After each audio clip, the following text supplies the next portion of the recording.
You guys all know me as a listing agent.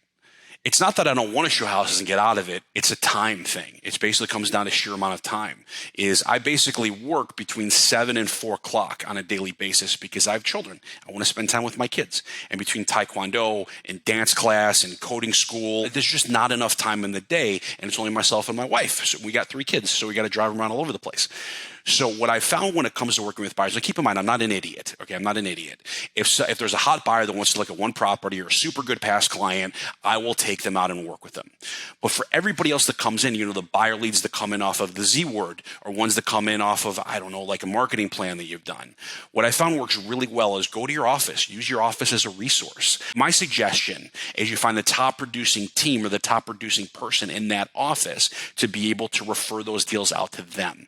And you want to negotiate as high of a split as you can, saying, Sally, I'm going to refer you out every single buyer deal that I get, but I want X instead of Y. So what ends up happening is you, because there's nothing wrong with buyers. Back in Chicago, I sold 36 buyers in a year. There's systems you can put in place to be able to show them a few amount of houses. But right now, it just doesn't work for me and my family. All right.